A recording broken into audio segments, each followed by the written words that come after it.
Damn, it's now Should have done. known it wouldn't be as easy as just driving down the road. Looks like we'll have to take a detour. This is turned into a driving simulator.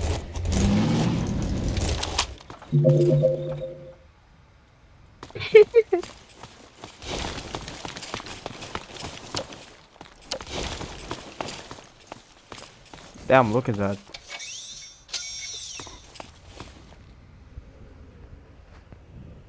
Yeah.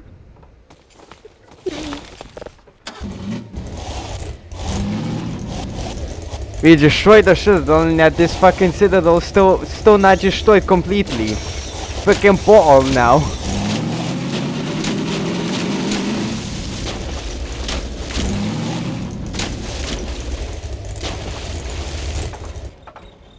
I wonder if we like disable this citadel thing. Do we win the combine done? Cause like this is the only teleport to their world. I think if we like kill it, then we win. And then we just have to kill the remaining combine on Earth, and then we won. Yay! Take that, bitches! I'm fucking good, bro.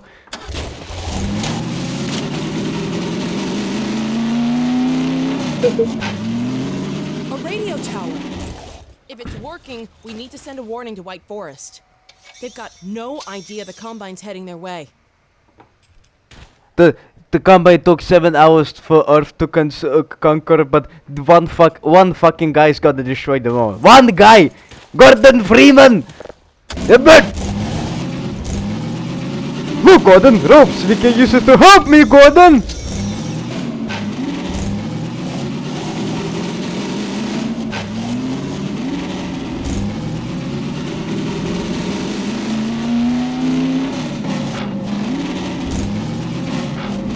Oh, I screamed so hard on that stream. I'm gonna make a short clip.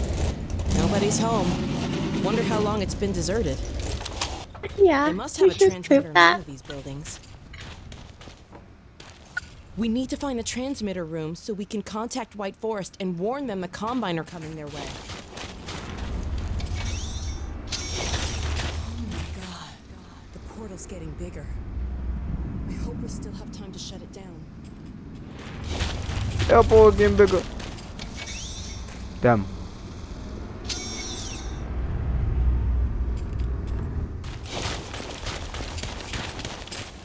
Even though this compound appears open and non-linear, we're striving for a fairly reliable progression of events so that we can fine-tune pacing. The building on the right is bright and eye-catching, with the intention of drawing the player there first. The entrance to the ruin building is around the back, so that initial exploration through the center of the compound tends to lead to the radio room first. The drop-down entrance from the roof of the ruin building also helps us pace the experience, because players are cautious about committing to a space until they've explored the alternatives.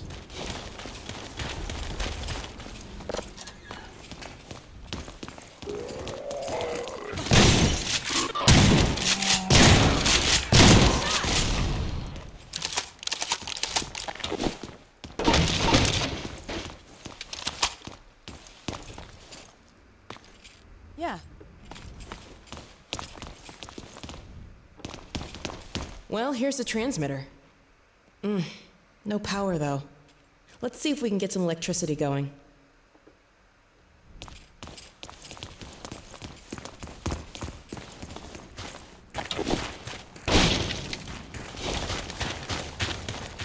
Man, imagine having an NPC follow you through the whole game. Episode 1, the NPC follows you through the whole game, and then this episode, like them.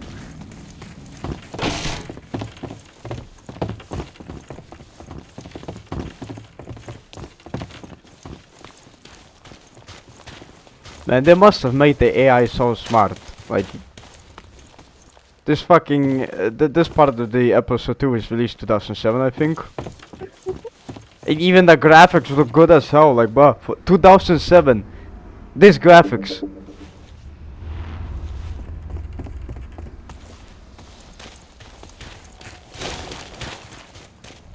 Where's the electrician? Oh, yeah.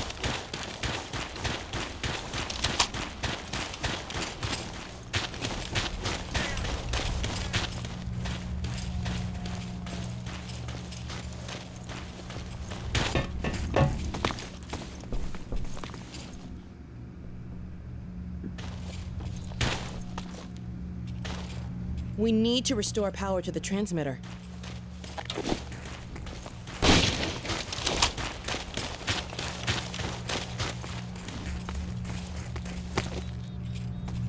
I'll keep a lookout while you poke around inside.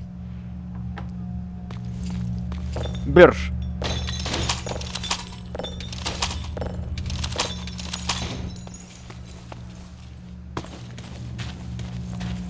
This room is designed so that the player will notice the main set of plugs right away, but is less likely to spot the second set at first.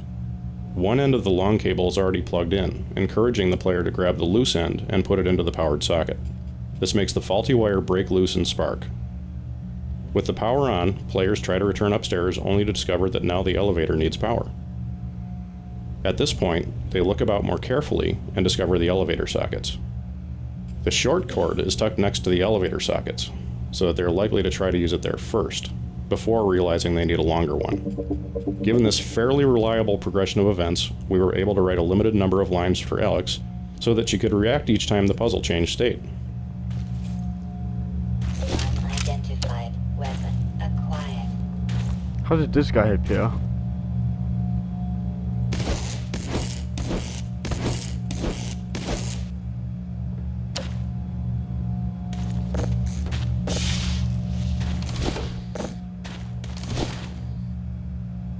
Okay, power's on up here.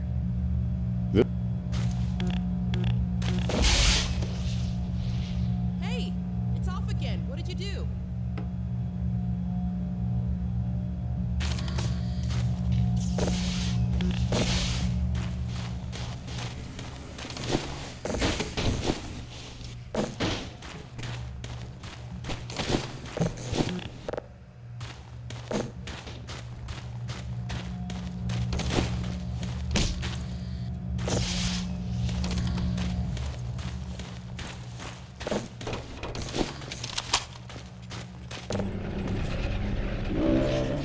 Oh, fuck.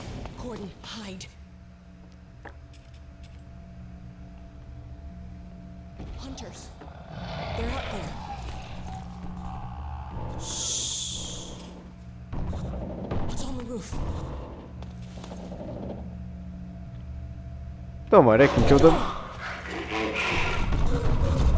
Here it comes. They're not gonna catch me off guard again. Not this time. I'm ready for you.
I think that's all of them.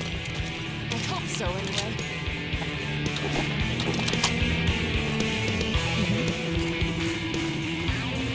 The scene where Alex sees the hunters for the first time since her injury was meant to be a turning point for her as a character, and an emotional highlight for the episode, both for Gordon and for Alex.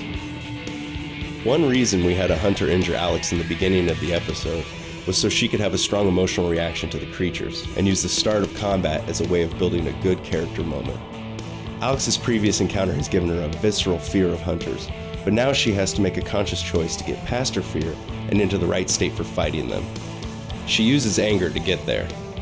We also use Alex's intensity to draw the player's attention to subtler aspects of the scene, getting the player in position for the best view of the hunters as the attack gets underway. In earlier versions of the Hunter intro, the hunters burst physically into the room by shouldering their way through the door. As the hunter's flechette attack came online, we decided this was no longer appropriate. Now that the hunter had an effective ranged attack, having him burst into the room with you actually put him into his least viable tactical position during your very first encounter, making him seem ineffective and a bit dumb. The current design is intended to showcase his abilities while giving the player the time and space to understand the situation before pushing out into close combat. Oh, the other thing that's so great about acting for video games, and I guess voiceover in general, but for this particular game, is so amazing. I don't have to worry about hitting my mark, or playing to the camera, or forgetting my lines. That's usually my biggest thing. You can see the wheels turning on camera because I'm trying to keep up with my lines. But this, they're all right there, so I don't even have to worry about that, and I can just worry about the delivery, the emotional vibe that needs to come across, and just be the sense of immediacy. I don't even have to worry about the words. So that takes a whole other level off to let the actor just get down and into the work, which is really, really great, which is why I love this job.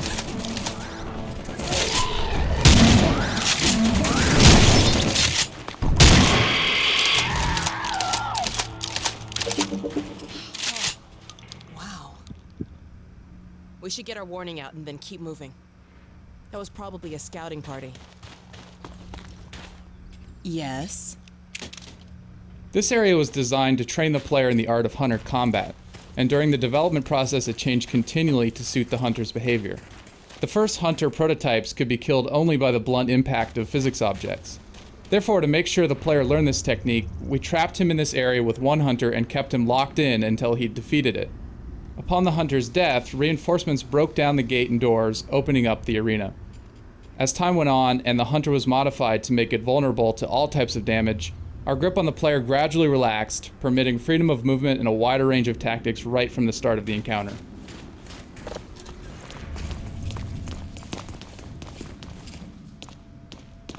Here it is. Okay. The signal's really weak. Well, let's give it a try. White Forest, come hello, in. School White 201. Forest, do you read? M-mod. This, Half-Life 2 M-mod. White Forest, do you read? This is White Forest. Identify yourself. This is Alex? Alex Vance? Where are you? I expected you hours ago. Well, we had a bit of a setback. Don't you understand the gravity of the situation? The survival of Earth depends on the data you carry. Yes, I know. But the Combine, they're heading your way. What? What's that? What? You're heading our way? Well, I should hope so. No, not us. What was that? Combine. You're have to breaking get up, ready. Alex. What? What? Crap. Oh shit. That's a separate mod. I wonder if he got any of that. Let's get back on the road. Here, let me open the gate.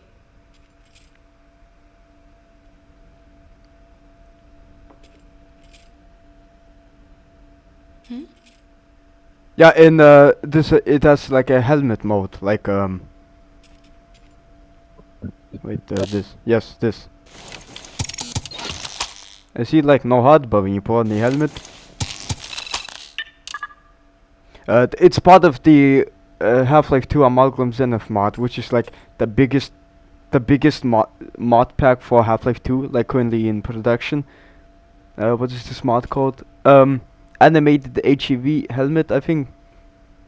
But the HUD is called a condensed HUD. Yeah. Oh shit. Let's get driving, Gordon.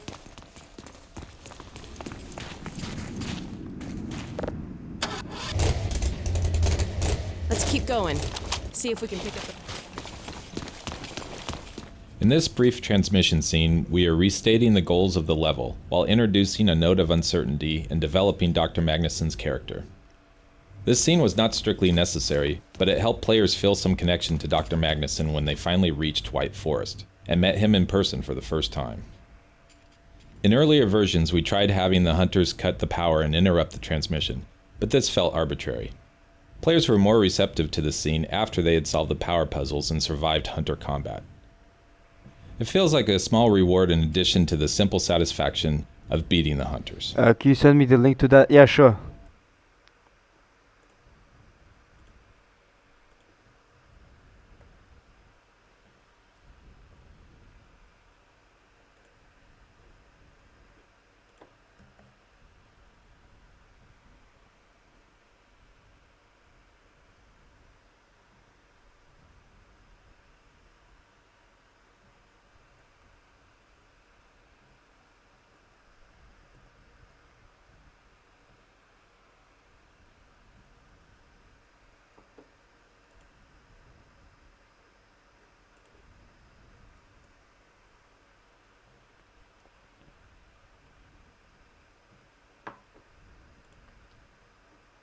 And also this mod.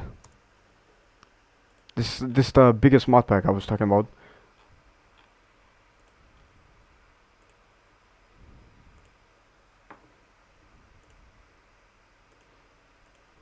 I would highly recommend checking out this video to get like a sneak peek of the mod. You can skip straight to gameplay if you want, but yeah. It's using cinematic mod as a it's using cinematic maps mod, but they were modified.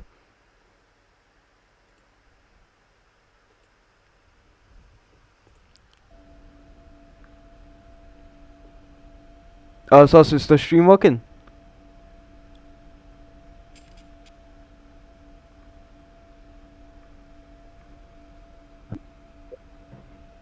Game is working fine. Okay.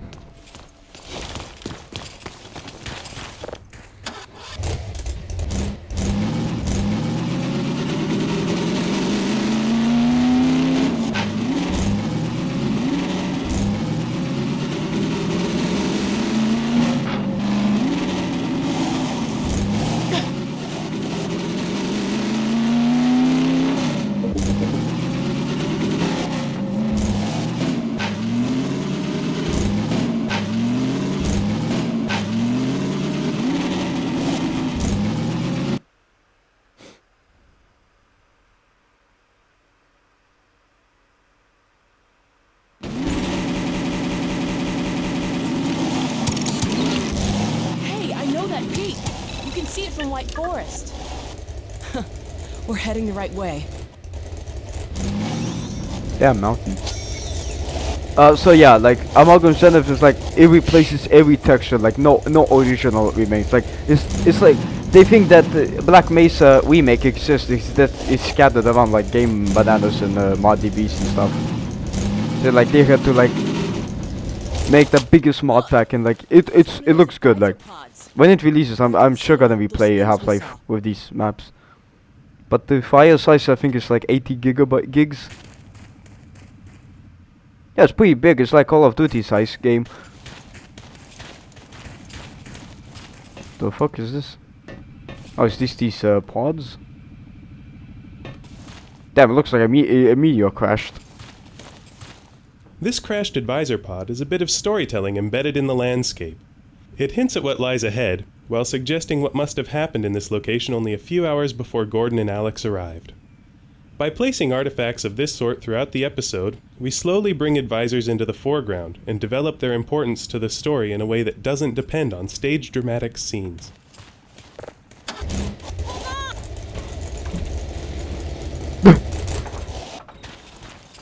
Oh no. The screen, hold on.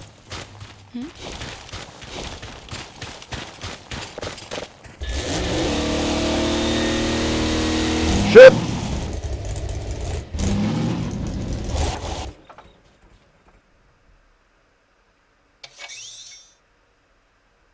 I don't like how she's standing there.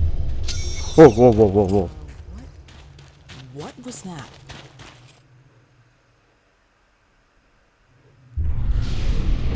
There it is again. Oh hell no, this is the whole horror game. Oh shit.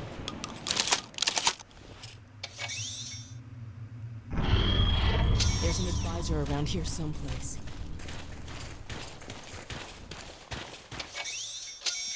I don't like the zoom sound on this. Okay, chill out, jeez.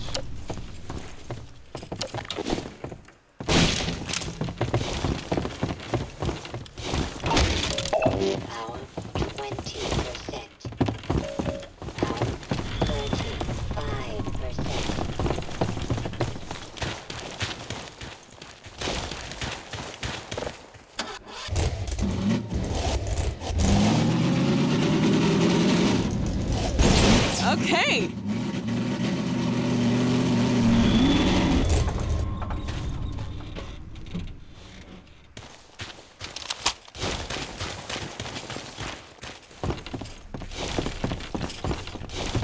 Oh, someone's been planning some Halloween decorations. Look at these pumpkins.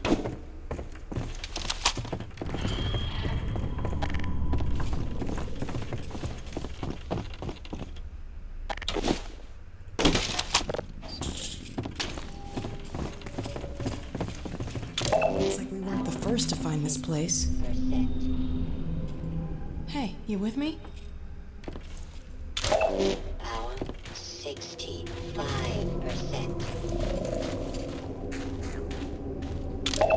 Whoa, what the fuck? I think we found our advisor. The board said we should kill them before they hatch. Ah, life support. I'm getting bad What do you vibes say, from Gordon? this. Shall we pull the plug? Sorry about this. Like, why is there that guy here? Maybe I can get this open. And what the fuck's behind There that? we go. Over to you, Gordon. The barn scene was critical both to this episode and to the development of advisors as characters in the series. They represent another intersection of story and gameplay concerns. This is the first time the player actually interacts with an advisor, and determining the right level of interactivity was tricky, especially given the player's reasonable expectation that he'll get to fight them directly at some point. Therefore, we wanted to show that they were powerful, but not invulnerable. This was a long-term goal. For the short term, we wanted to get the player familiar with some advisor behavior, so that when the episode finale occurred, they would already understand how advisors operate. By showing the advisor fumbling with an inert object, then a dead rebel, and finally grabbing the player, we allow the player to observe behavior and then gradually make it more and more of a direct threat. This all serves as foreshadowing for the episode's finale. This swirling debris effect uses much of the same underlying technology that powers our other cinematic physics events in Episode 2, but with a few important differences. Firstly, instead of using primitives, every slat, tile, and beam was modeled before being sent to the rigid body solver. Next, there was a large focus on hand-sculpting world forces in order to achieve a particular behavior in the debris. Beyond the basics of gravity and collisions, we created spiral vortices, gravity wells, and some other more complex forces. With over 1,800 individually calculated dynamic moving parts, for a 30-second period, this simulation represents the largest amount of animation data run through our game engine to date.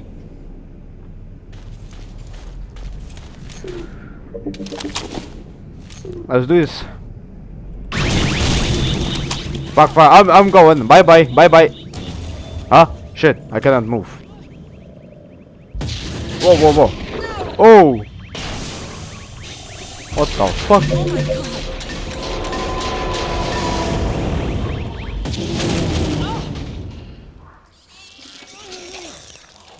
Ew, what you gonna do with that bell? Oh.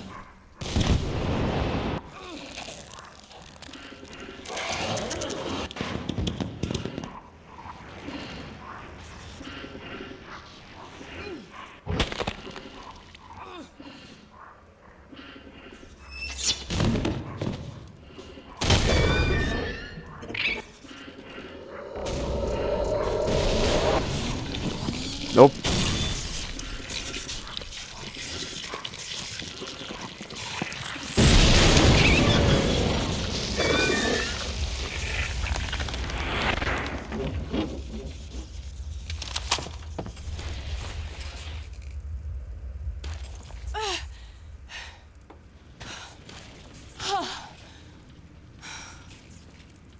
Oh my god. Gordon, Thank God you're all right. That thing was hurt. Did you see it? I can only imagine what it would have done if... Uh-oh. Autonomous units subsumed. Sounds like it called its friends. With all tenets of adversarial assistance. Soldiers! Threat level adjustment. Probe. Expunge.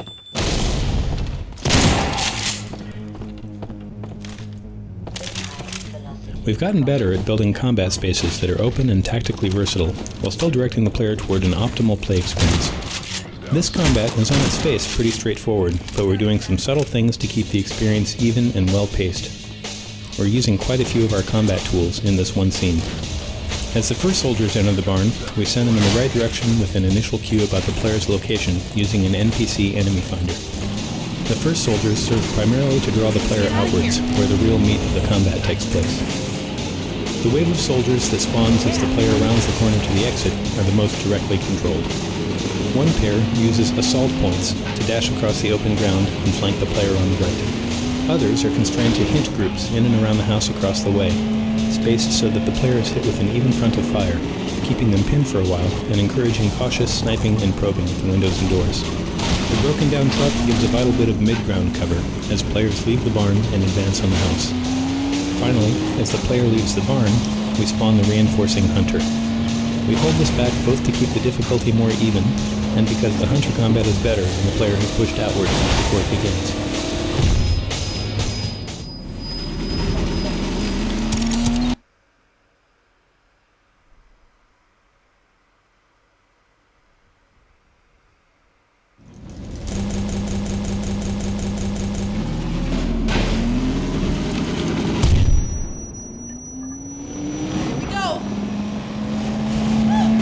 Oh, God.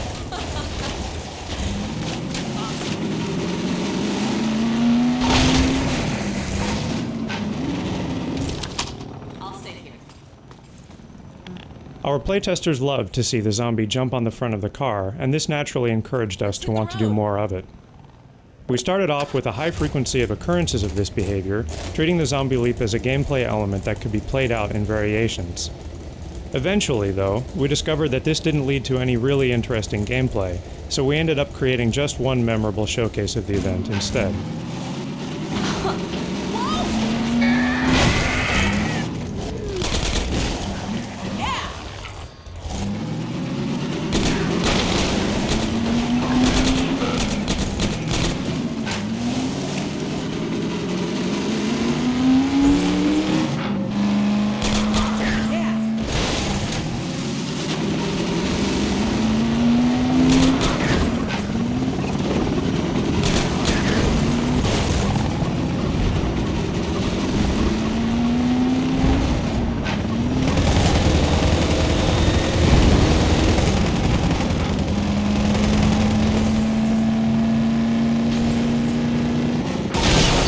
Oh, damn. Oh, crap! We may have to ditch the car.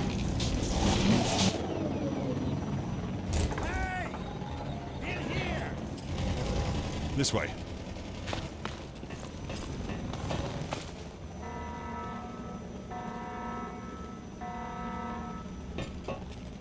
Since you brought that chopper in on your tail, you want to maybe help us take it down? Oh, with pleasure.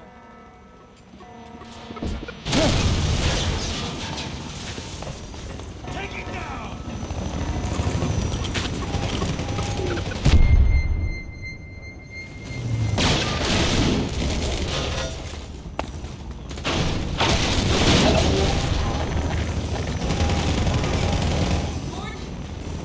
I found a first aid cache.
Boy, are we glad to see you guys. Whoa.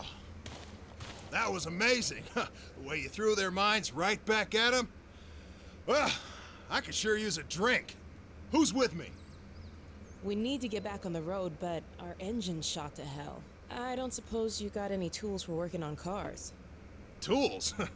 Got a whole shop over here. Come on, we'll get you set up.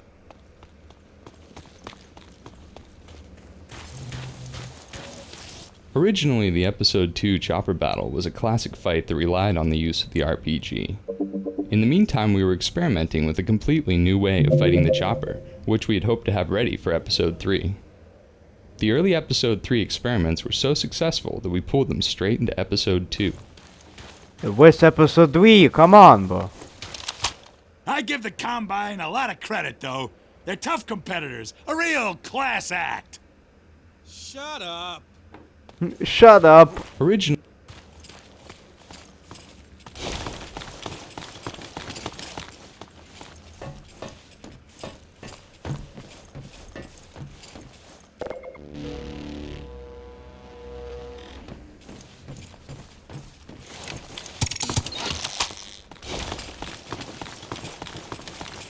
This way, Gordon.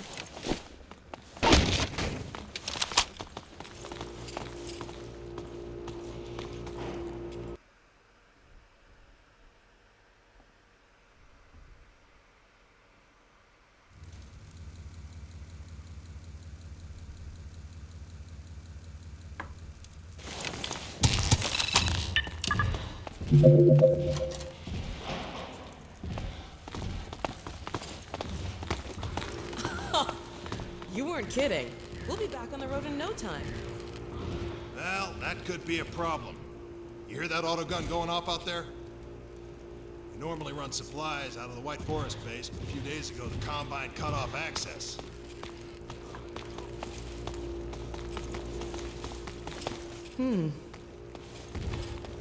What do you think, Gordon? Maybe while I'm getting the car fixed up, you can see about clearing up that roadblock.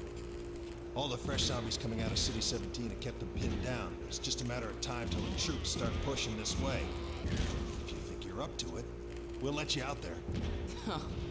He's always up for it. Right, Gordon? We got a trap door up here where I can let you over to the other side. That way you'll get to see the gun before it sees you.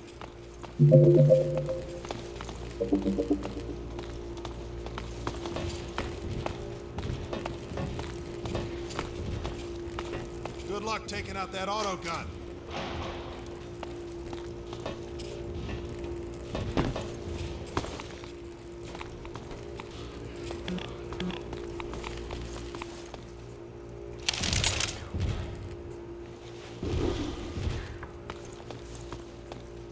Hey, don't worry about us. See this car? We're fixing it up and getting the hell out of here. Driving to Hawaii. Beaches, babes, and waves. Tell you what, if you ever get sick of this rebel crap, you know who to talk to.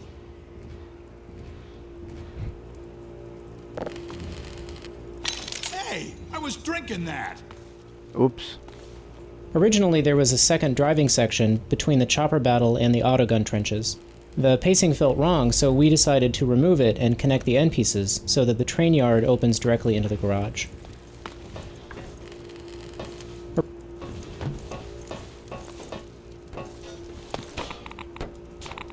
Playtesters often fail to recognize that they could scramble through windows. Playtesters often failed to recognize that they could scramble through windows while they were avoiding being shot by the autogun. We added this window exit and forced players to use it so that they would learn to rely on windows to get around.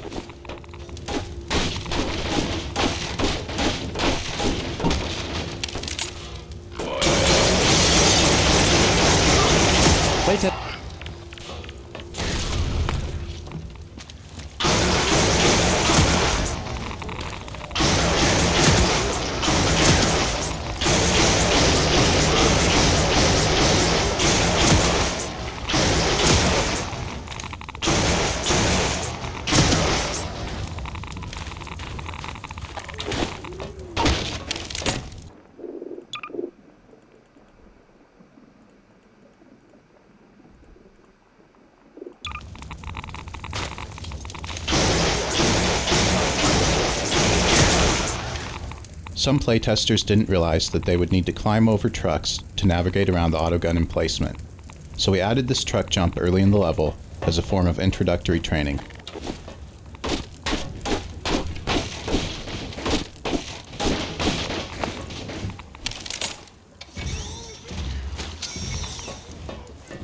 Damn.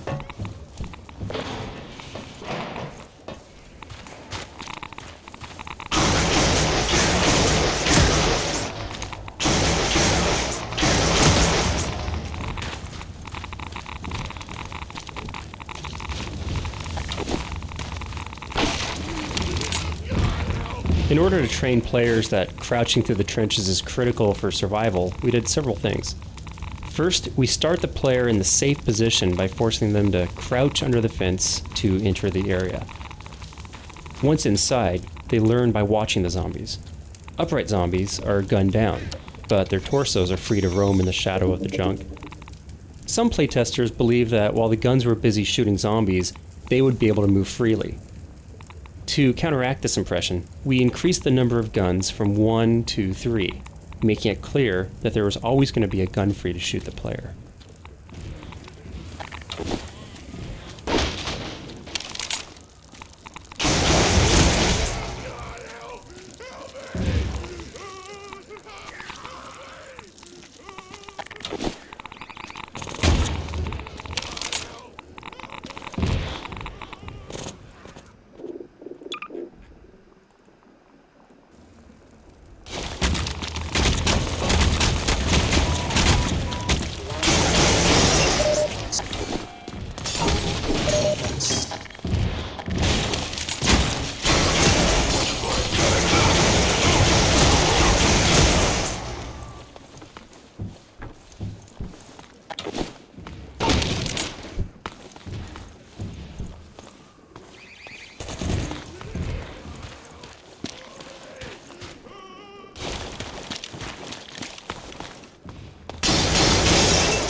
The original design for this sequence involved shutting down the cannon by flipping a switch. That was neither obvious nor rewarding. We decided to let the player blow it up instead, which gave us another opportunity to use our cinematic physics.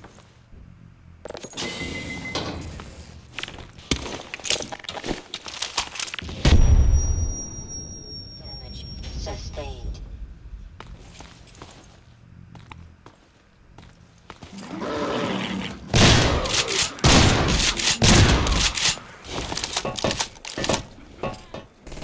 Zombies serve the double purpose of horror and humor.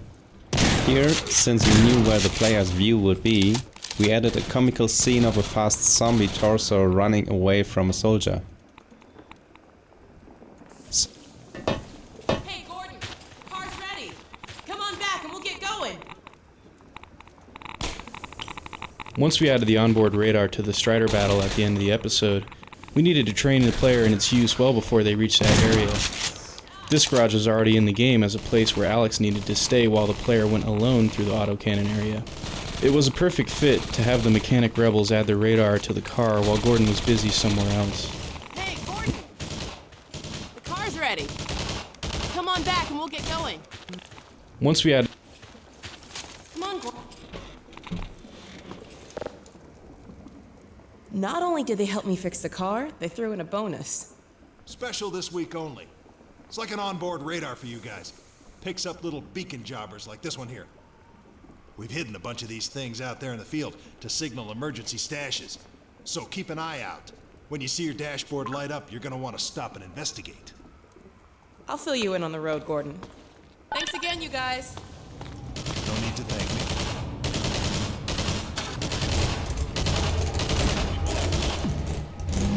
Let's take them down.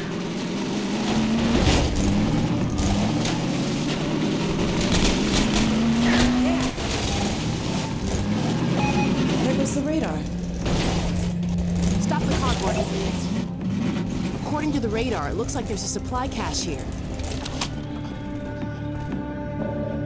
There's a lot of energy that goes into shaping Alex and making sure she stays on the right path or stays true to the vision that I think we have for her. You know, I want Alex to be liked. I know everybody at Valve wants Alex to be liked.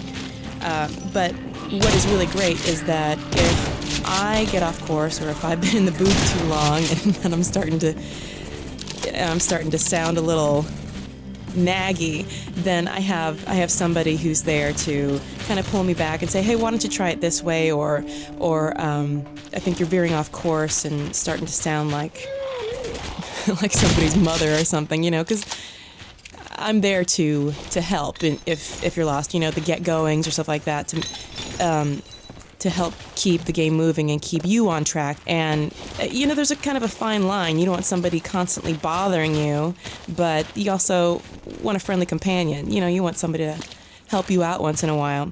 So trying to not go one way or the other was a bit of a trick for us.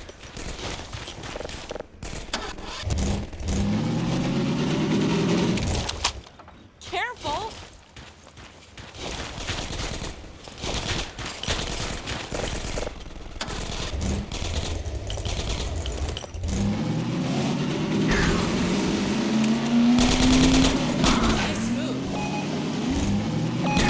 What's that? Something on the radar.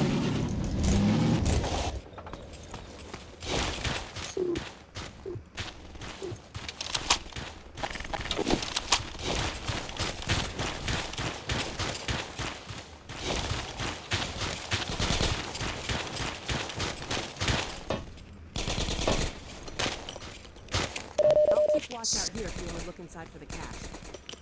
Strong attention to visual design in this room make this unconventional puzzle both intuitive and rewarding. To begin with, the room is sparse, with a reward clearly visible but locked up in the cage. A strange centerpiece draws the player's attention, and the visible switch is obviously a part of the solution. The health charger next to the switch hints that the solution involves getting onto the catwalk rather than activating the switch from the ground. The van entrance discourages players from bringing in objects they might use to solve the puzzle by stacking. The lone grenade crate is a strong suggestion that grenades figure in the solution. And finally, the corpse in the rafters and the scorch marks on the ground, and the story they tell, provide the most important clue.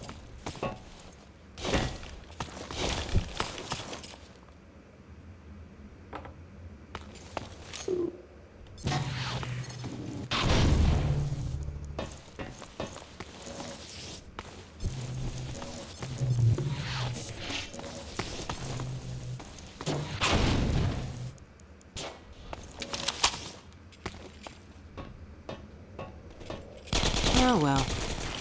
I bet that stuff wasn't worth the trouble.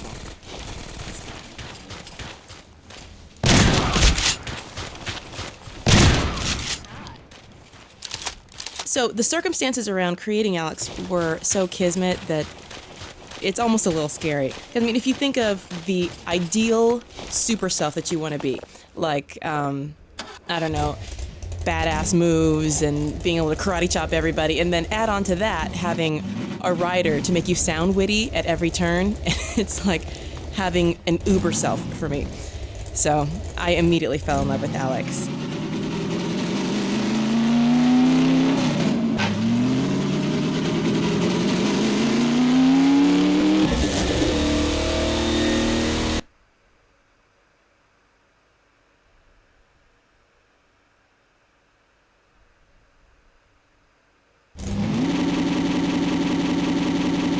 Do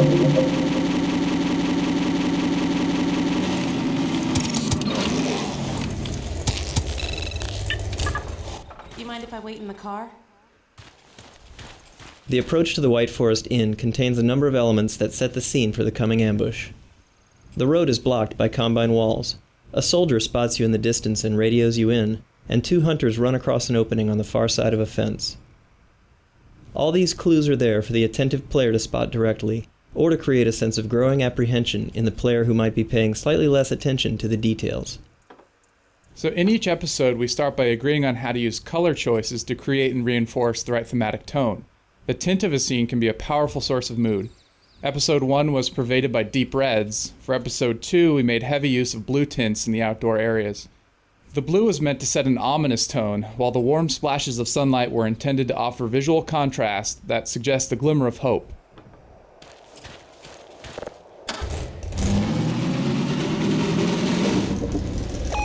What's that? Something on the radar.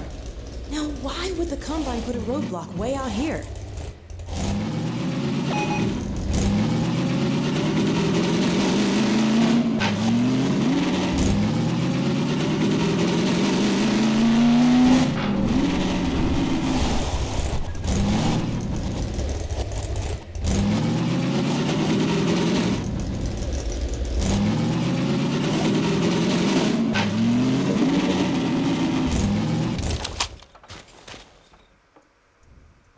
A question I get asked a lot is, what is the big difference between acting for stage and film and then acting for a video game? Because this is the first time I've ever done a video game. In general, in acting, it's helpful to have a director's clear vision from which to spring. Then the actor can run with the idea, play with it, imagine new things, fill it out, and make it a tangible thing or a tangible character.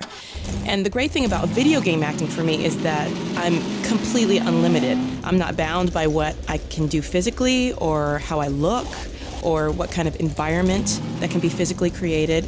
So the possibilities are completely limitless. There are no boundaries with this. So when we get together and we talk about what the scene is, when they set the stage for me and what environment I'm going to be in, I immediately get a complete high, and I can only imagine that it is something like how somebody gets when they actually see the game, because it blows my mind, the pictures that they paint about where we are, what situations we're in. So we discussed that a little, and then from there, just kind of go on.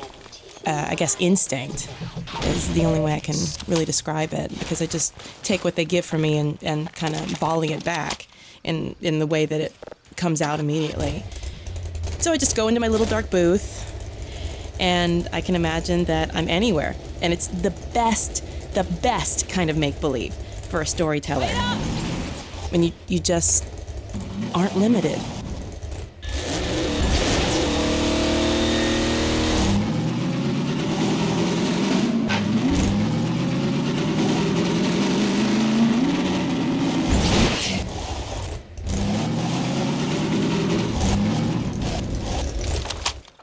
One issue with a number of our encounters with the Combine is they don't live long enough for players to experience some of their more interesting AI.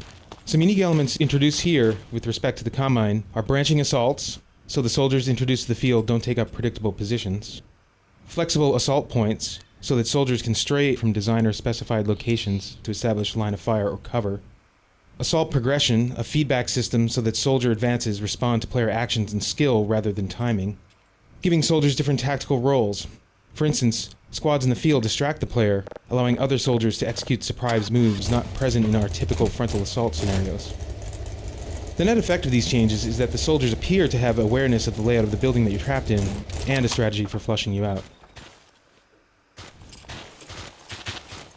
You ready?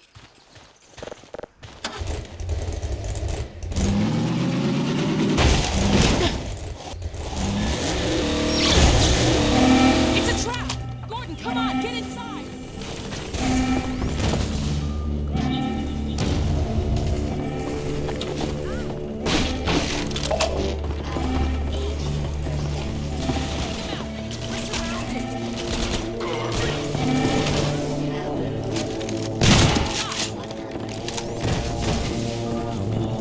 To complement the hunter's aggressive AI, the White Forest Inn was designed with a non-linear floor plan.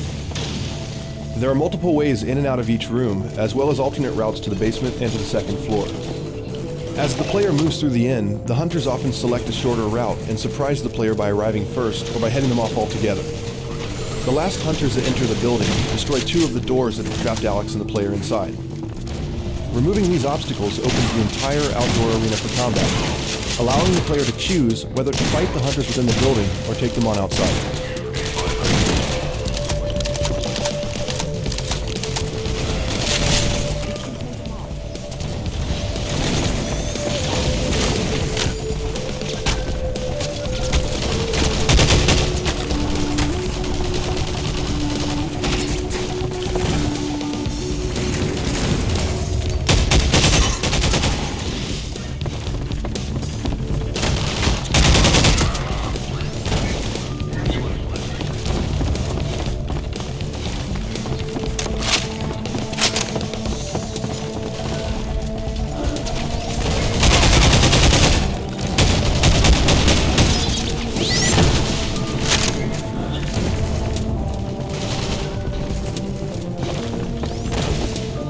The inn is designed as a crafting experience that is controlled but not linear. The encounter is intended to create a heightened sense of danger without actually being particularly dangerous. The idea is to create opportunities for some memorable unscripted combat moments by keeping the player a bit on their heels. Normally, Alex is out of frame during combat and soldiers don't survive very long. By encouraging the player to move back from the windows, the map creates space for Alex and the soldiers to exhibit interesting behaviors that reinforce the mood of the siege.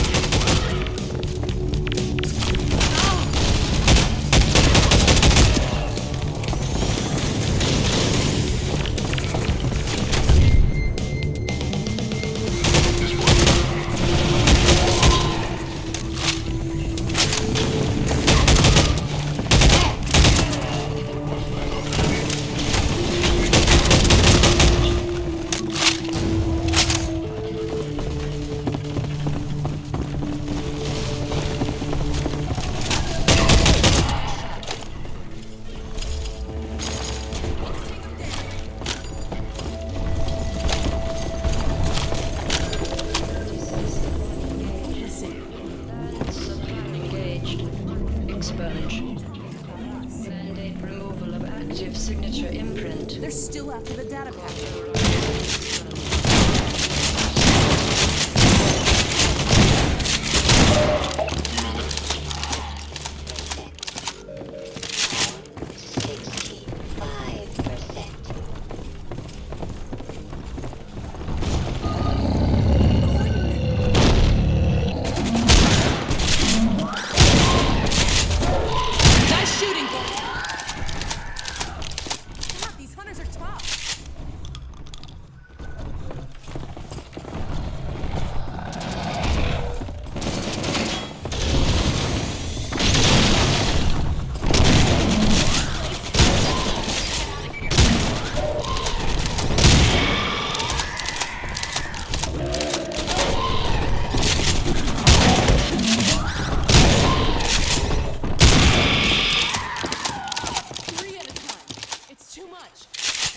Before they send more.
Go in there till the turret's out of commission.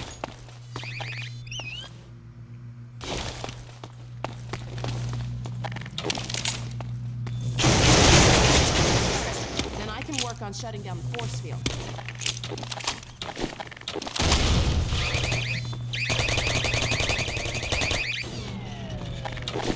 There's the power source for the shields.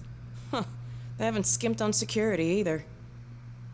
Let me see if I can disable the shields and get you closer to the reactor. Okay, it looks like I can open them from here, but I won't be able to come in with you. Here goes.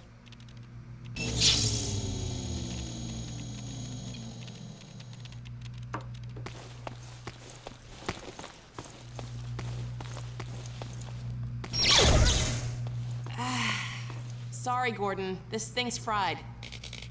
Since I can't help you in there, why don't I stand watch outside while you disable the power cell? We've had enough surprises for one day.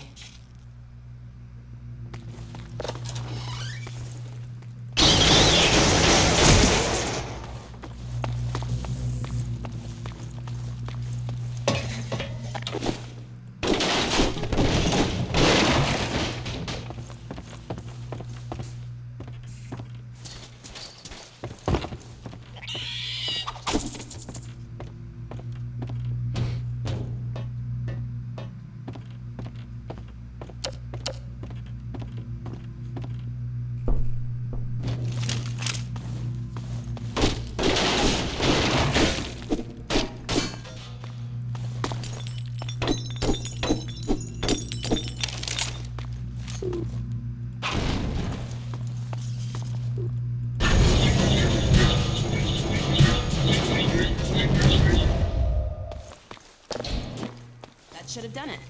Let's go see if the force field's down. Let's hope there's no more Combine between here and White Forest.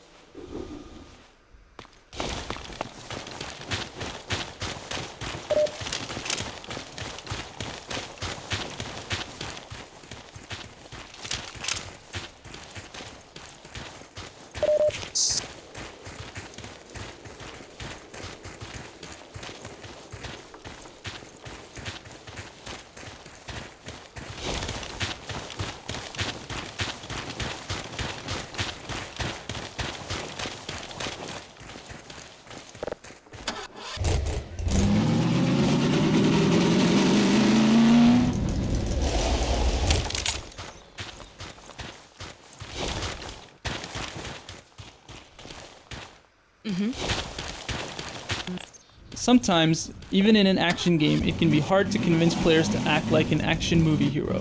Here we wanted the player to make a 150-foot turbo jump off the edge of the road and crash into boxes at the bottom.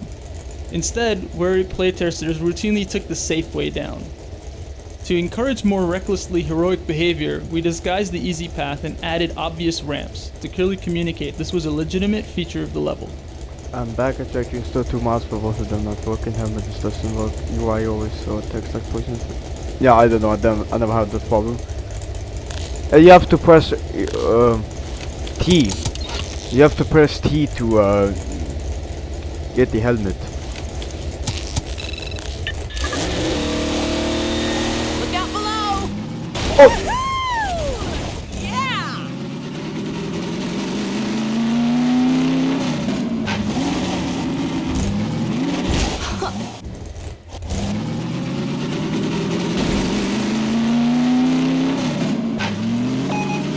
Something on the radar.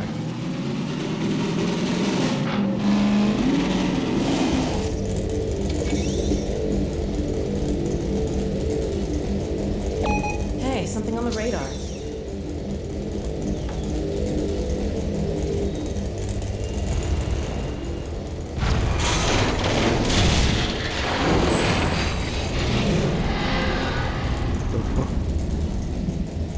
I'm not sure about the UI.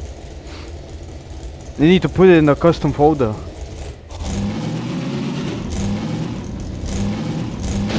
You put it in the custom folder.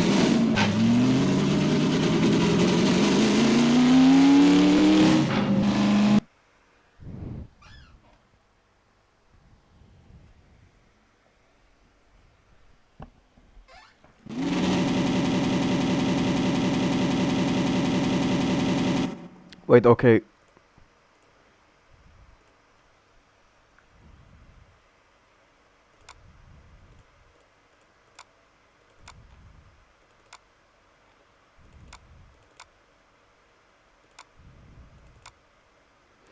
Because like, I'm not playing in English language maybe because of the, maybe. Because like, okay, these like episodes, like for example, I go to episode 2, custom, and drop these in. Like it's supposed to be like this.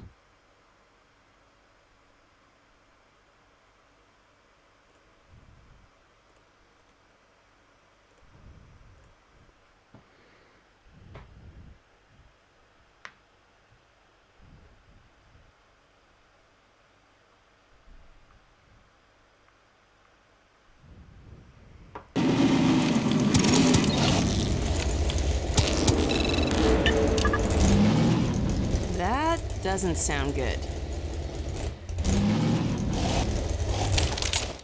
I'll stay with the car.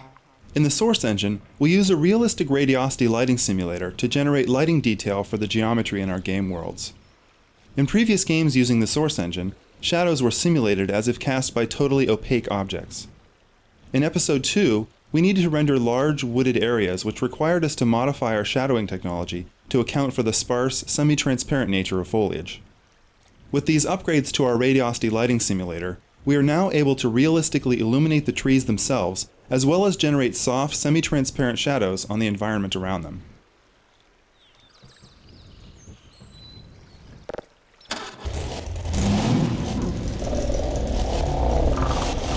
Over there! I see an antenna. Huh, I think that's White Forest. Well, we're close enough to make it the rest of the way on foot if we have to.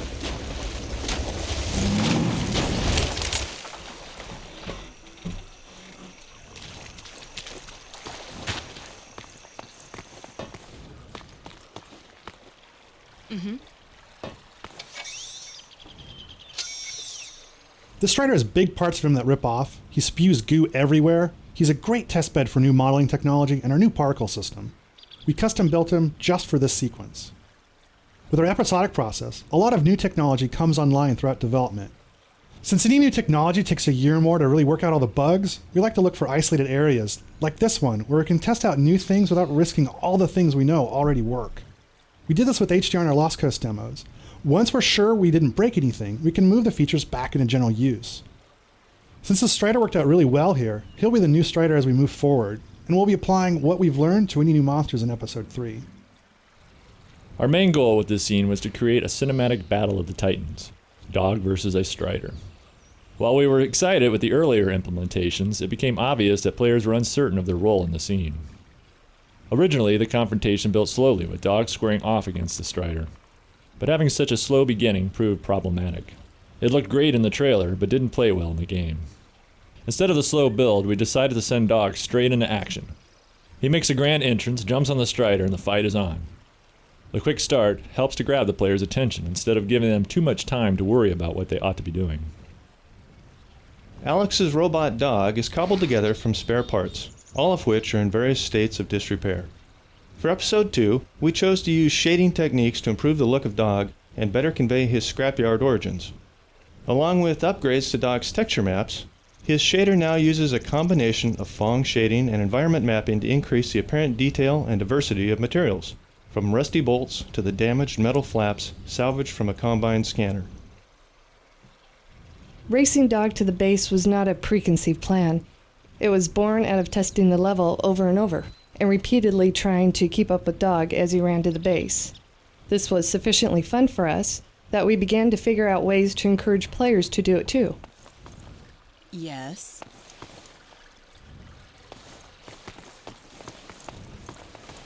Whoa, a dropship. That must have been the crash we heard. White Forest sentries are doing their job.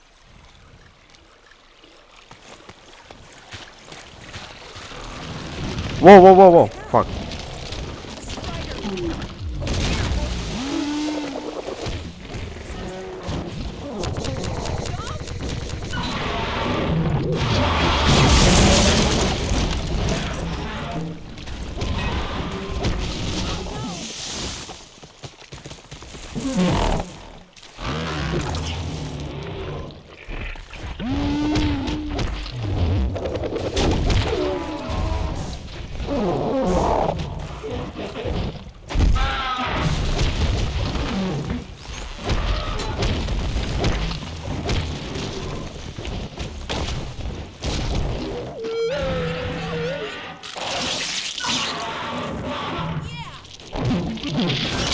KO!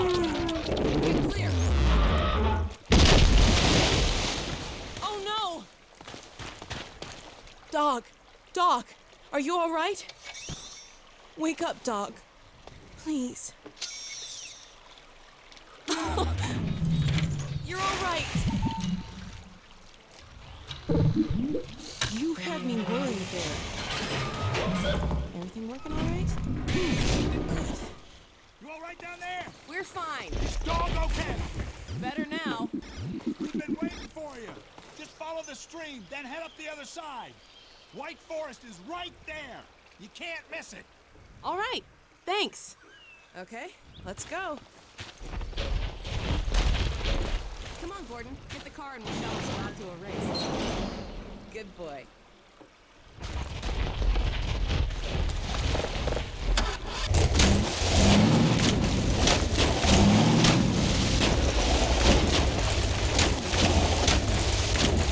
Looks like we need your help again. Would you mind?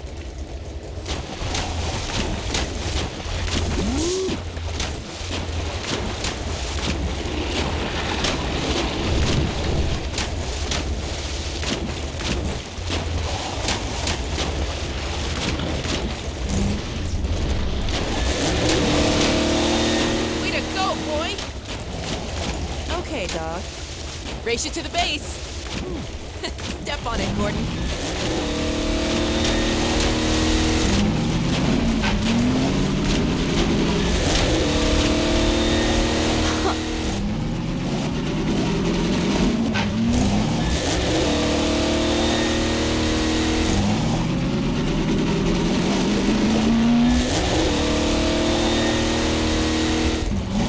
Nope.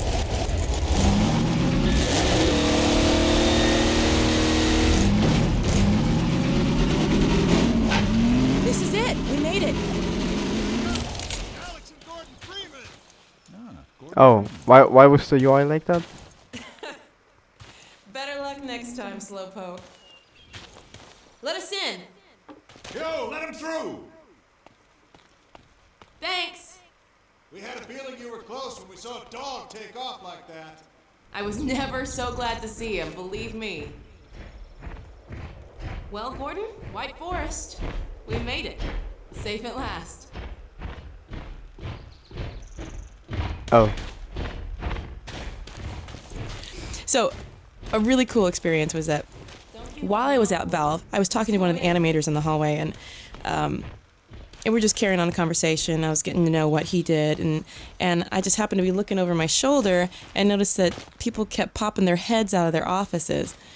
And one of the other guys noted to me that these people, ooh, bless them, they have to sit around and listen to my voice all day long. So for that voice to be kind of just chatting in the hallway was a little weird. And I guess I kind of liken that. I can understand it because the very first time I saw my voice on Alex Vance's face, it was so bizarre.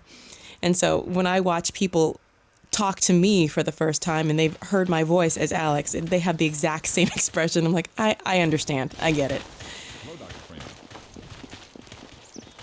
We better hurry up. Magnuson will lose it if he thinks we're fooling around. Freedom.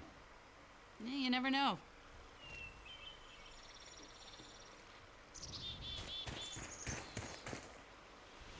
I can't believe this day has finally come. How about that?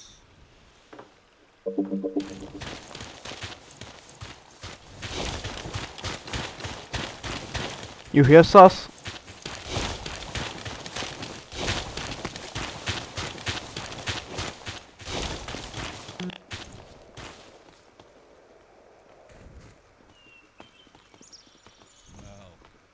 Gordon Freeman. About time to. Well, Gordon Freeman. And about time too. What the fuck? He said the same thing the other guy said. It was fucking sus.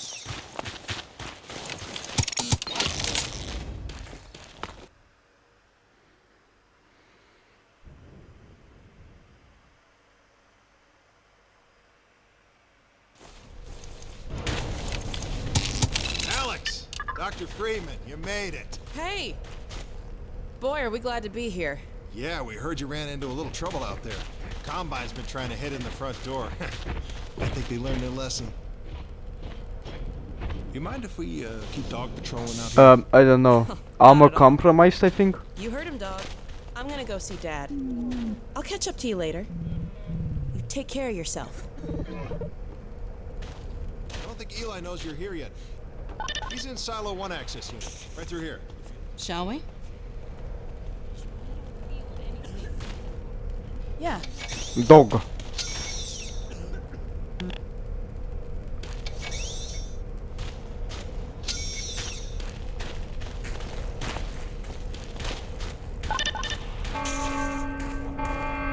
no, what's that? Well, now what? All right, back to work, everyone. It's just another false alarm in the secondary silo. Let's take a walk. Same old Dr. Magnuson. So, you ever used an AR-2 before? AR-2? No. Now, an AR-3, sure. Plenty of times. There is no such thing as an AR-3. Well, see, in the city, the place was lousy with AR-3s. No, it wasn't. Yes, it was. No, it was. So, do you know what the alternative fire method does on the AR-2? It kills hunters. How did you city folk kill hunters? We sure as hell didn't use guns. We would just wrestle hunters to the ground with our bare hands. I used to kill 10, 20 a day, just using my fists. Also, when you're out in the field, you're gonna be punching hunters? In the field? I'm not going out in the field. I'm a radio operator. That's it. Leave. You don't need to be here, and I'm not gonna continue the lesson until you leave. I'm staying right here. I am serious. Leave.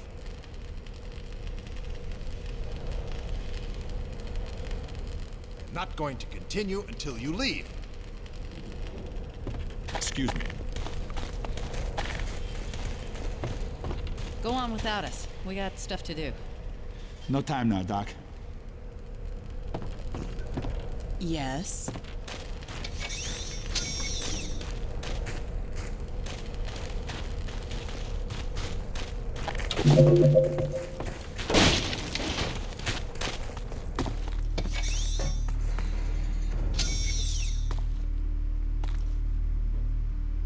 In sketching out the scenes for the episode, we noticed a lack of interpersonal conflict between the characters who had survived from Half-Life 2.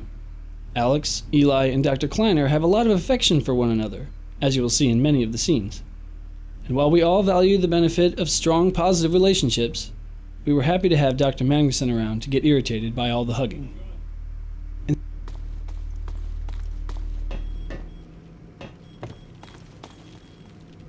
Hey, Gordon! Man, you made it! Dad! Alex! I was so afraid I wouldn't see you again. There, sweetheart. We're together now. That's all that matters. And look at you, son. I knew if you both stayed together, you could get through anything. Yeah? We make a pretty good team. Yeah, well, that's good, because, well, now that the suppression field's down, we all have to do our part. Dad? Can you blame an old man for wanting grandkids? What happened to you? Dad, it's not what it looks like. I'm fine. Are you sure? Shouldn't we have that looked at? Really, I'm fine. Where's Dr. Kleiner? We should get this data to him right away. Okay. Yes, we should. He'll be glad for a chance to get out of the silo. This way, Gordon. The way he and Magnuson have been going at it, you'd think they were still competing for grant money. Some things never change. It means a lot to me to have multi-ethnic heroine. When I was growing up, that didn't happen a whole lot. I mean, maybe Storm from X-Men, I don't know. But it wasn't commonplace. So to have someone that's my type be in that kind of position is really, really amazing. I mean, I think it's a popular trend now, but that wasn't always the case. Hey, Doc. Time for that later. Well, look at him pressing buttons. Which is just one finger, two fingers.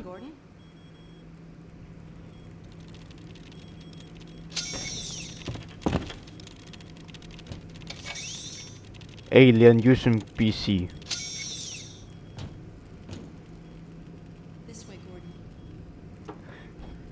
Hello, welcome to my YouTube, my Twitch channel, Alien Gamer 69. Come on, follow me, subscribe to my YouTube channel. No. The bro is spamming in the group chat. But imagine he fucking shoots his webcam is just you just see an alien. It's like it just speaks in alien language, like bro.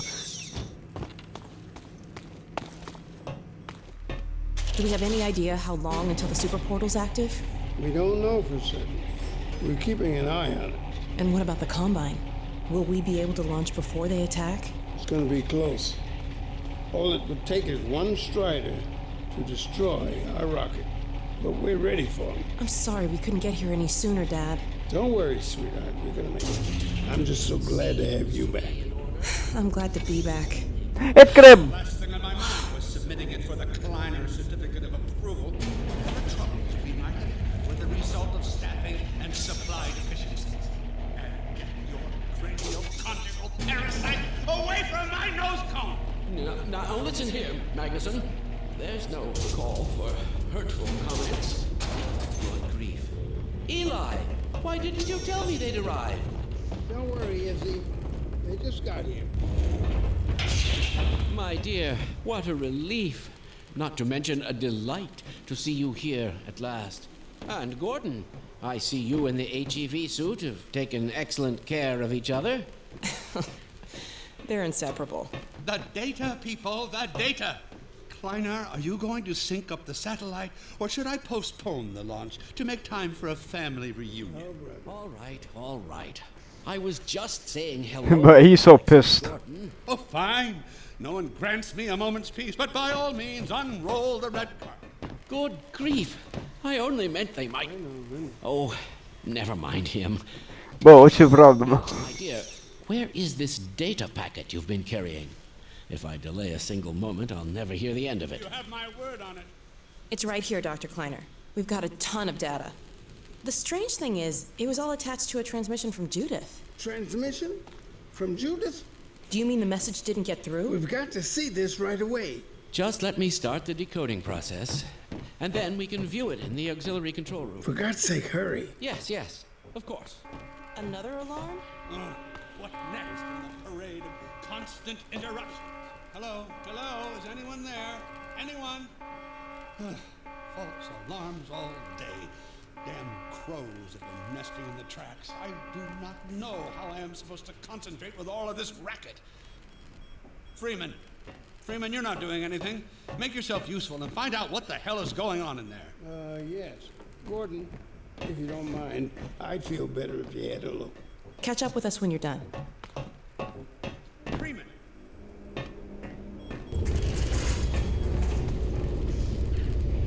The blast doors will have sealed due to the alert, so you'll have to go through the bottom of the launch tube. I'll open this hatch to let you down. Now, once you're down there, I'll have Uriah let you into the secondary silo.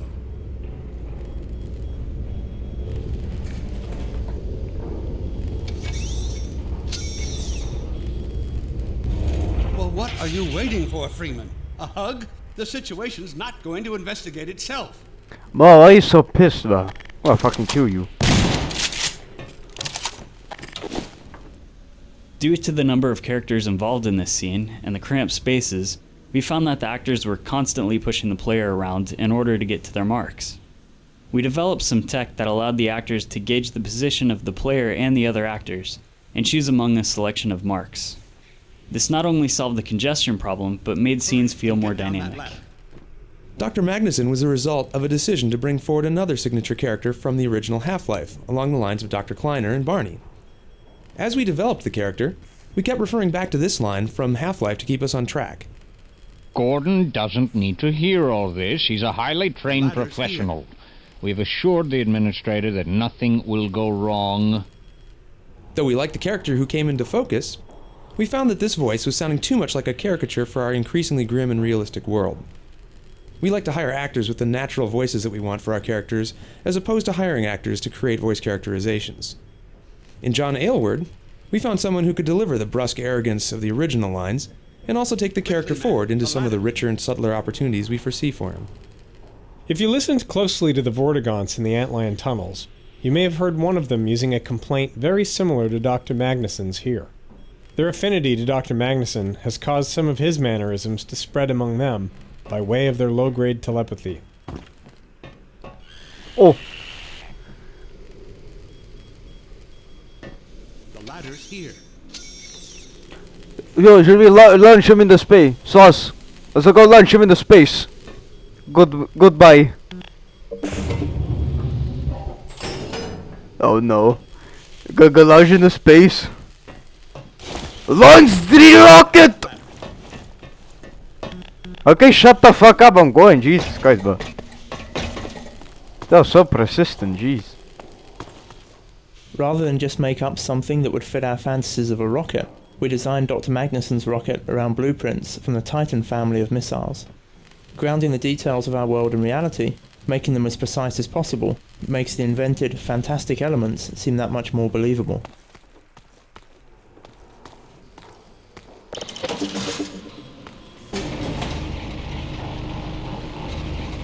Attention personnel, this is Dr. Magnuson. Since the secondary silo staff seem incapable of solving their little crow problem, you will be happy to hear we have put the popular Dr. Freeman on the job.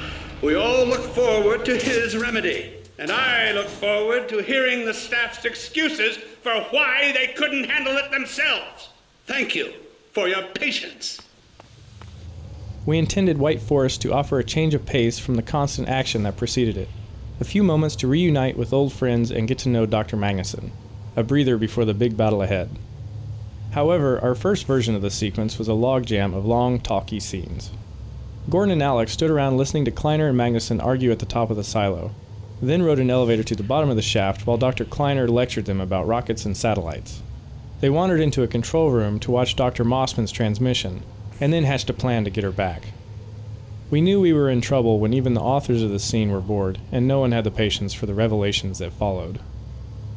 We divided the sequence into a number of smaller pieces that could be interleaved with solitary exploration and some combat. This required rebuilding the path and moving the control room upstairs, where the transmission scene became a reward for surviving the secondary silo.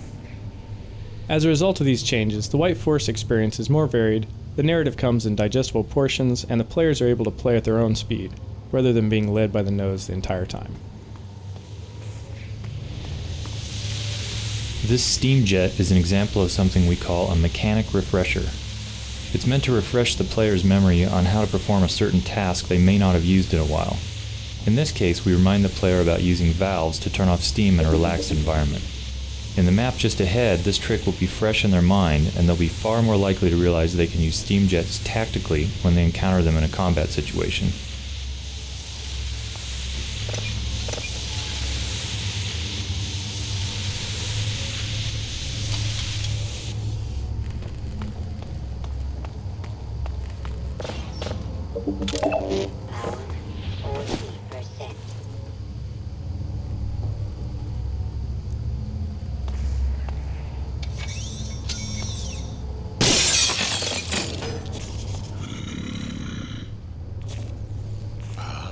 The fuck even lab code. Well met.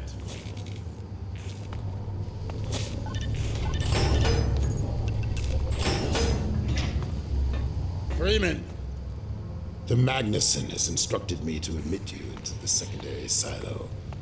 The secondary silo can be reached through here.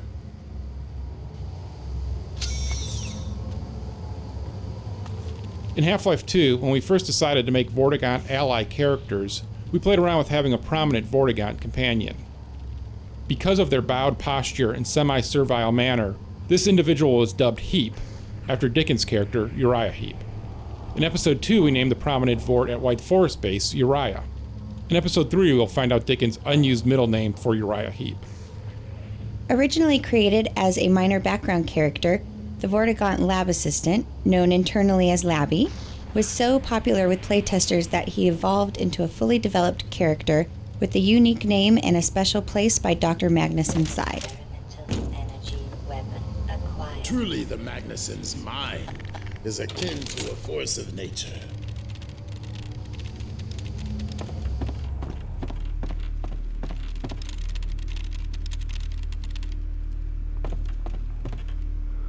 What the hell is this secret room?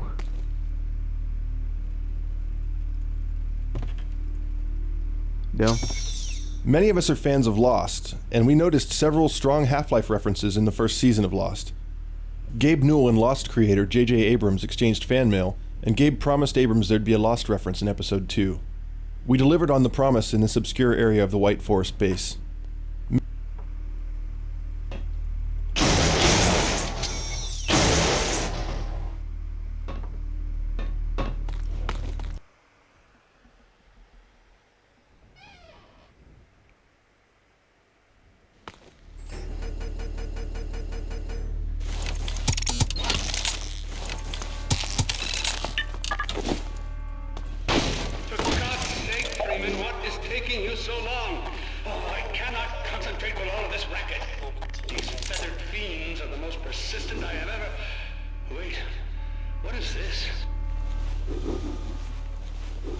Uh-oh. Right through here. Magnuson must have sent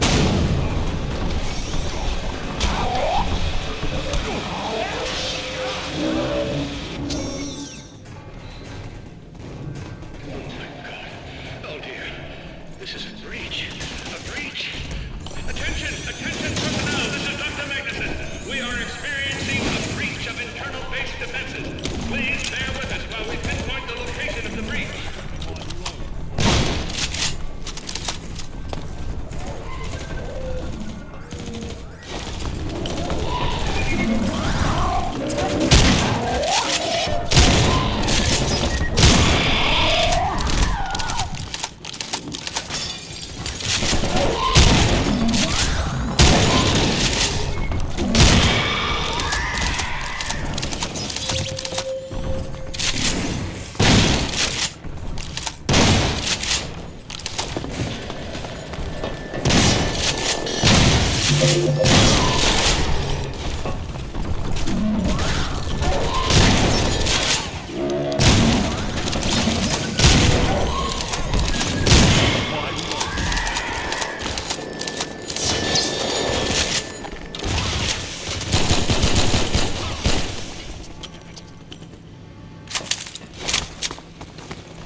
Why Striders is so weak? I don't know why.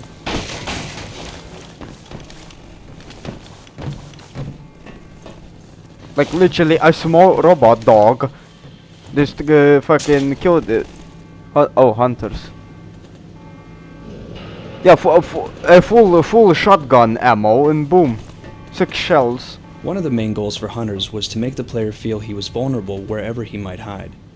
This arena in the secondary silo became our testbed for improving the hunter's close combat behavior. A classic combat space, featuring multiple exits and many possible paths, we tuned it for a strong cat-and-mouse gameplay experience. While players have many options for escape, the map is designed so that hunters will never completely lose them, but always be able to pursue and flush the player out of hiding. Sorry.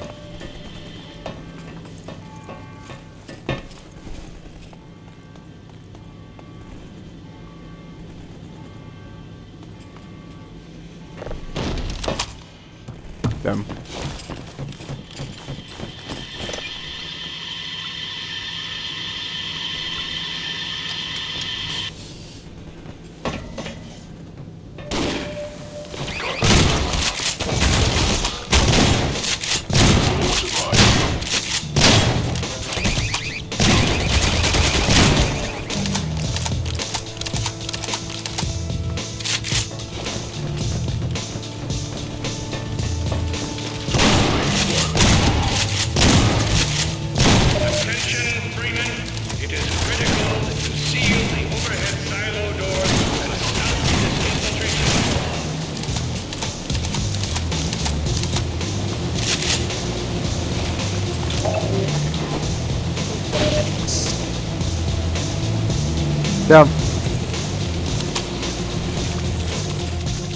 if English is not your main language, what's your main language?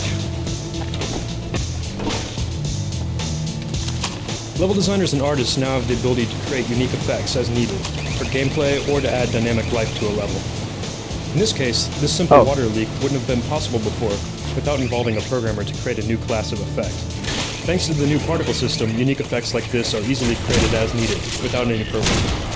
This leak adds a visual point of interest to the area and also blocks direct line of sight into the nearby corridor, without blocking the space itself. These effects can be placed and controlled within levels, attached to animation events of characters, or called by code. Allowing particles to be attached to objects in the world, emitted from a model's hitboxes, and locked to bone positions allows them to serve a wide variety of functions, such as the new Vortigaunt beams or the burning effect of a zombie. We hope this feature will allow level and mod authors to create a wide variety of effects quickly and easily to suit their purposes.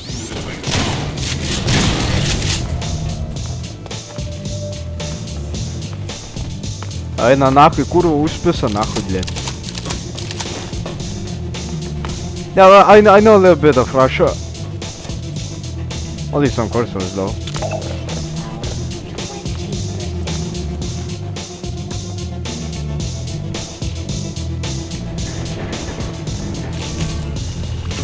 Freeman, I repeat, there has been a breach of the secondary silo by way of the overhead launch doors. I will trust you to seal the silo doors. Окей, замолчи, блядь.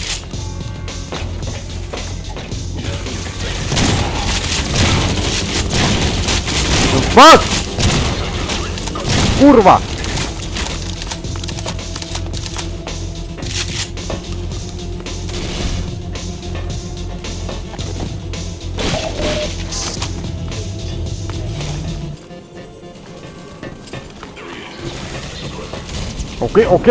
Okay, G.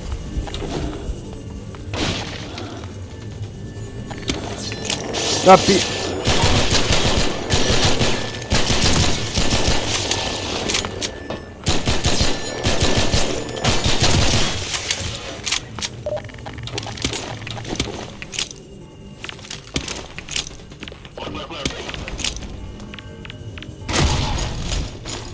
Damn. They got screwed.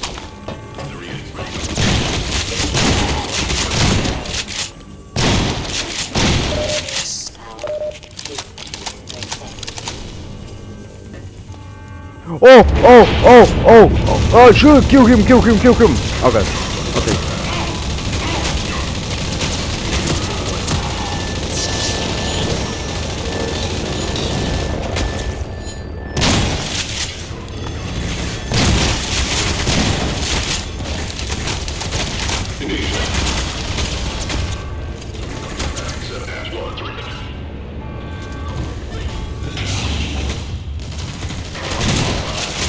This is Dr. Magnuson, and I am pleased to announce the secondary silo has been sealed. Well, back to work. Take this med kit.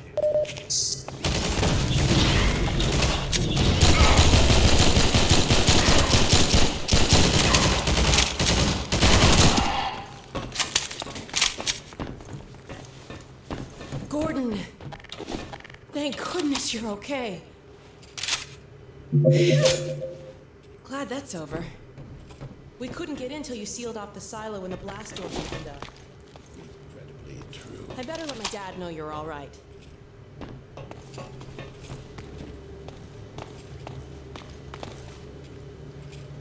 Dad? Yes, Alex. Is everything okay? Is Gordon all right? Yes, he's fine. And thanks to him, the base is secure.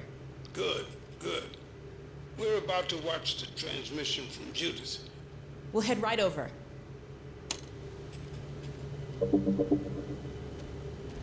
The Freeman must follow.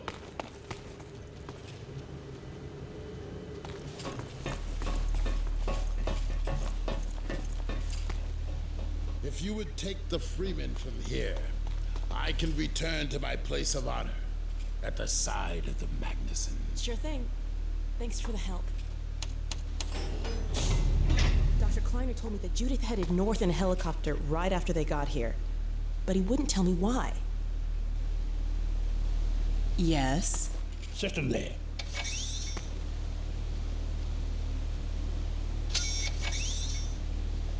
But sus, you got you have your ID and your passport, alien. Why does it look so fucking sus, but look at this fucking. Oh no.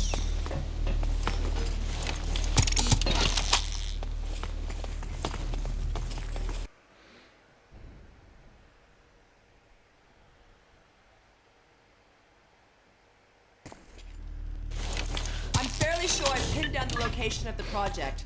It's hard to say how much of it might have survived intact or whether there's anything remaining that could compromise our work if it were discovered by the Combine. We'll need to take a close look at it, of course, but I should be able to give a better opinion within a few hours. If the site is where we think it is, then it should be no more than... I'm gonna cut this short. We may have been spotted. I should never have let her go. There was no stopping her, Eli. Wait a moment. There's something else here. It's the Borealis. Good God. Incredible. What? The Borealis? It's real? Oh yes, quite real, despite its almost legendary stature.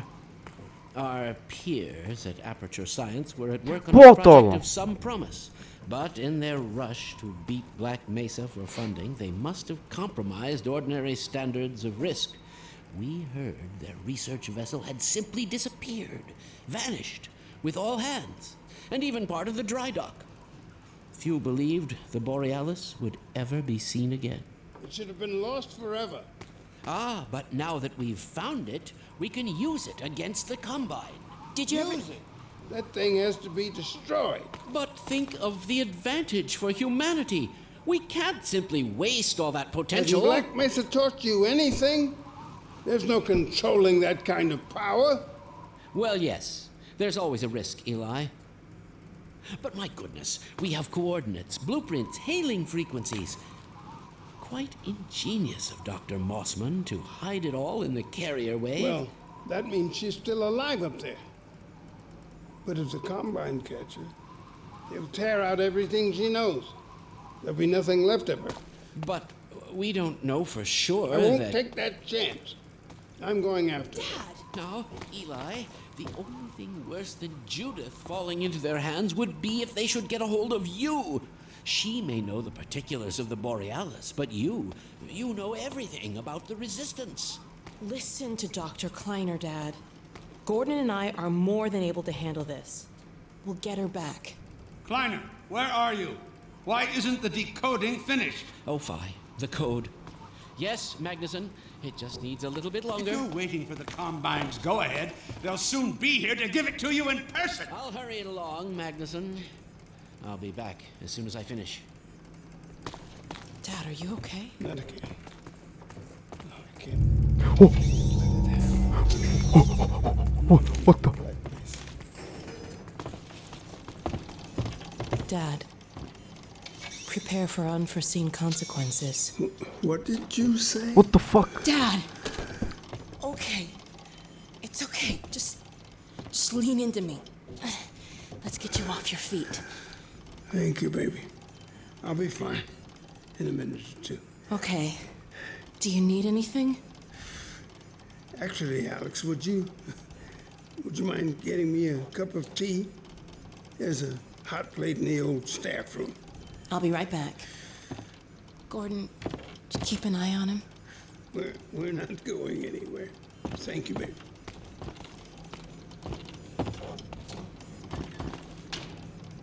Unforeseen consequences. The last time I heard those words was back at Black Mesa. You had just stepped into the test chamber when he whispered them in my ear. You know who I'm talking about. Our mutual friend. When he brought in that crystal, I knew I should have aborted that damn test, but I didn't. The whole world went to hell that day.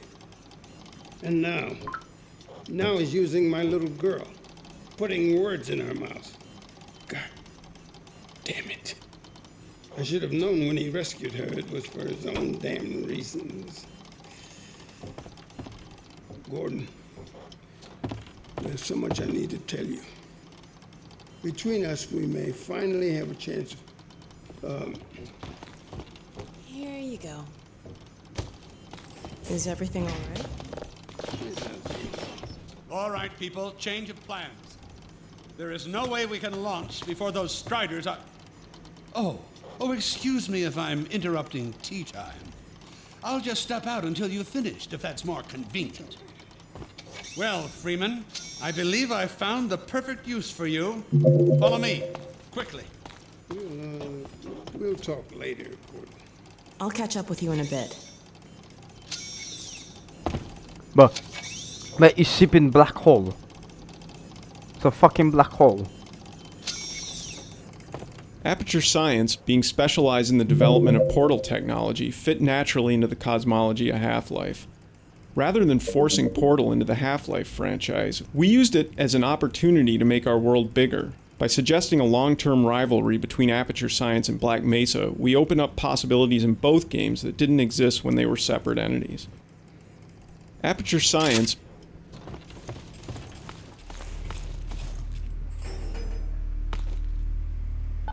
Freeman, Striders are coming. A single one of those damn things could shoot down our rocket. We don't dare launch until all Striders are destroyed. Now, you've proved yourself capable, and the staff seem to respect you.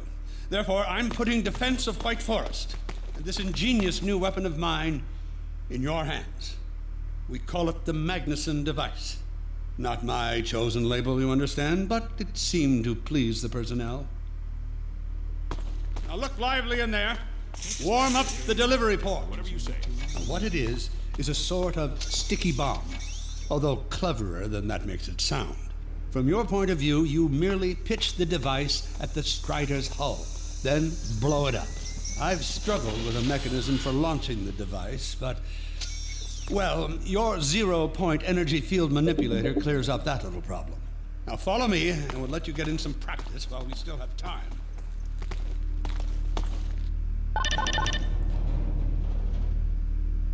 Don't be alarmed, Freeman.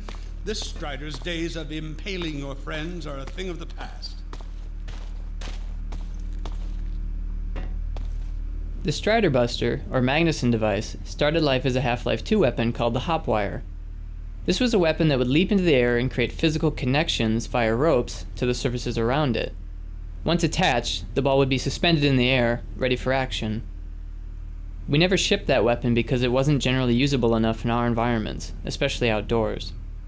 One side experiment created the Black Hole Hopwire that the mod community found in Episode 1's code. You can still find videos of this in action on YouTube. The Black Hole version created a true physical vortex that sucked anything near it into an incredibly dense singularity. This created a small dense block comprised of all the mass and matter the vortex had collected, which the player could then pick up and hurl at enemies. We returned to the Hopwire for Episode 2, where we thought we could use it to tie the Strider's legs together and make it trip. But the mechanic of hurling and attaching the Strider Buster was more fun for players, so we moved the weapon in that direction. This whiteboard art went through several iterations, from highly stylized, to absurd, through to something we believe we could ship.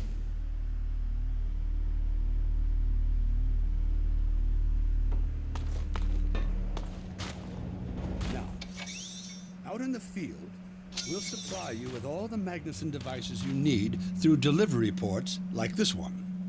For the safety of the base, these devices are deactivated. They cannot explode like those you will find in the field.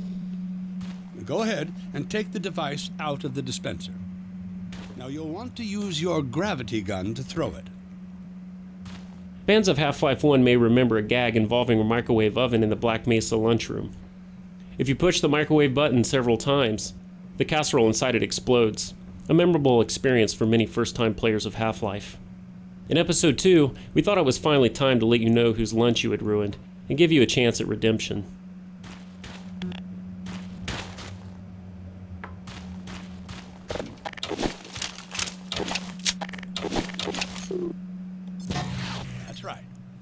Now toss it at the main body of the Strider. As you can see, the Magnusons are fragile. They will disintegrate immediately if they miss their target. Aim for the carapace.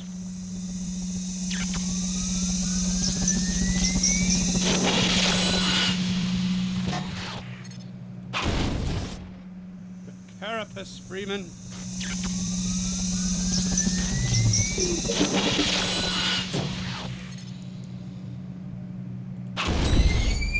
Good. Now, take out the firearm of your choice and shoot the device.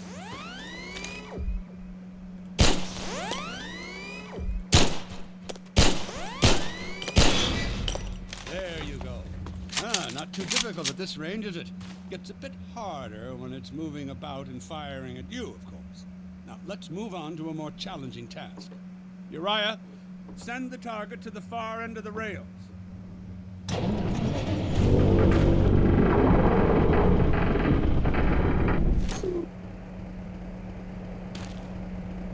Very well. Try it now.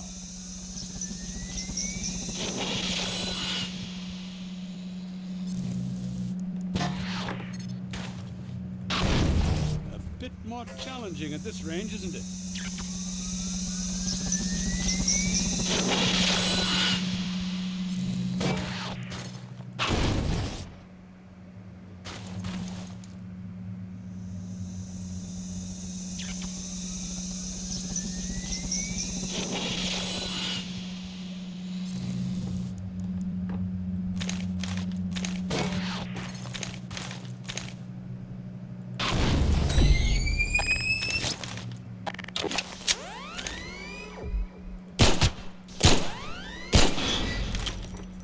Magnificent device, isn't it? I'll be right over here when you are ready to head out.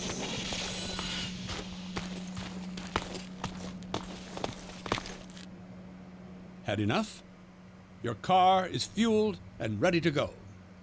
Now, every building in the valley has its own dispenser port, so you'll have ample supply of explosives.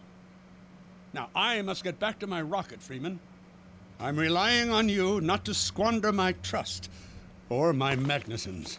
Oh, and Freeman, if you pull this off, I might just forgive you for that debacle at Black Mesa. You know the one I mean, involving a certain microwave casserole.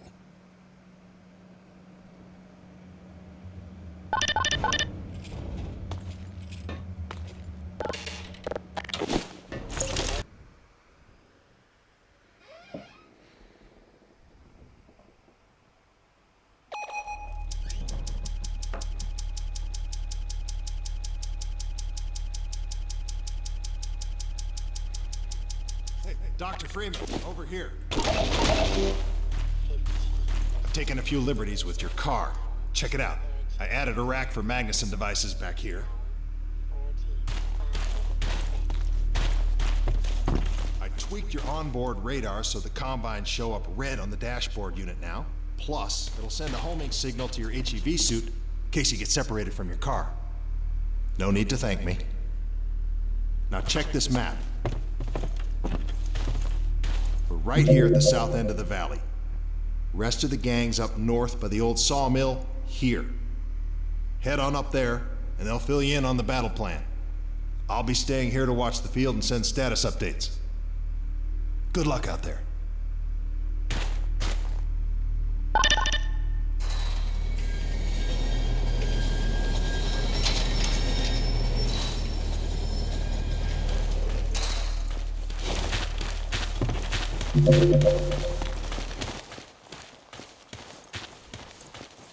You'll need that cool-ass car of yours, Freeman.